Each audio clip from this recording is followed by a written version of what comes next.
Hello mga katsibog, samahan nyo kaming mag-food trip at mag-celebrate dito sa Kapitan Tuhog.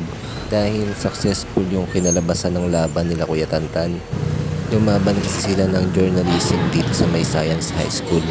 At ayan nga po, dumating na kami dito sa May Kapitan Tuhog at nang nakita ko yung iniihaw ng mga manok. At ayan po yung mga menu nila, i-post nyo na lang po para makita nyo yung buong detalye. At ayan po ang aming kuya, ang future broadcaster namin.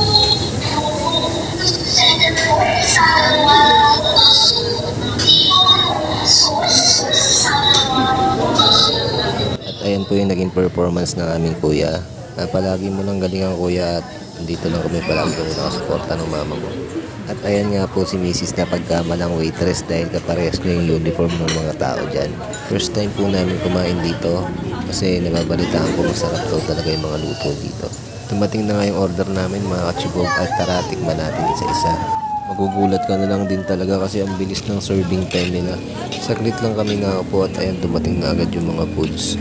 Ito una natin titikman itong in-order ko na beef pigar-pigar. Sa totoo lang hindi ko in-expect na sobrang lasa niya kasi ang dami niyang gulay. Pero yung gulay talaga nagbe-blend yung lasa ng beef. Sobrang sarap kahit gulay lang.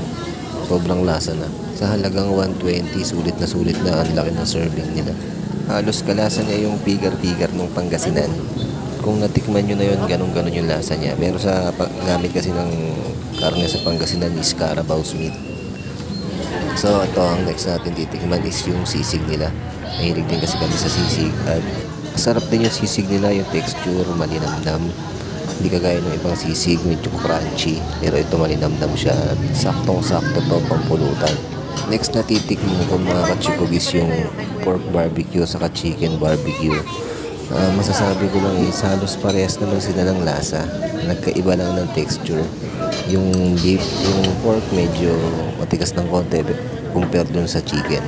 Pero sa lasa halos parehas lang naman. Parang parehas na ata yung sauce na ginamit.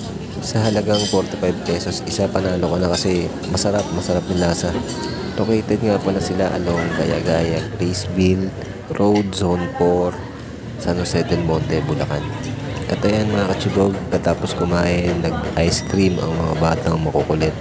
Favor naman po mga katsibog, comment naman po kayo kung saan kayo nakatira para malaman ko rin kung saan umaabot tong video na to.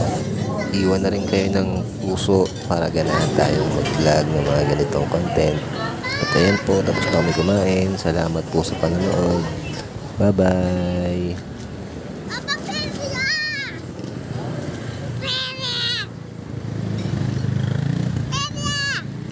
Tan!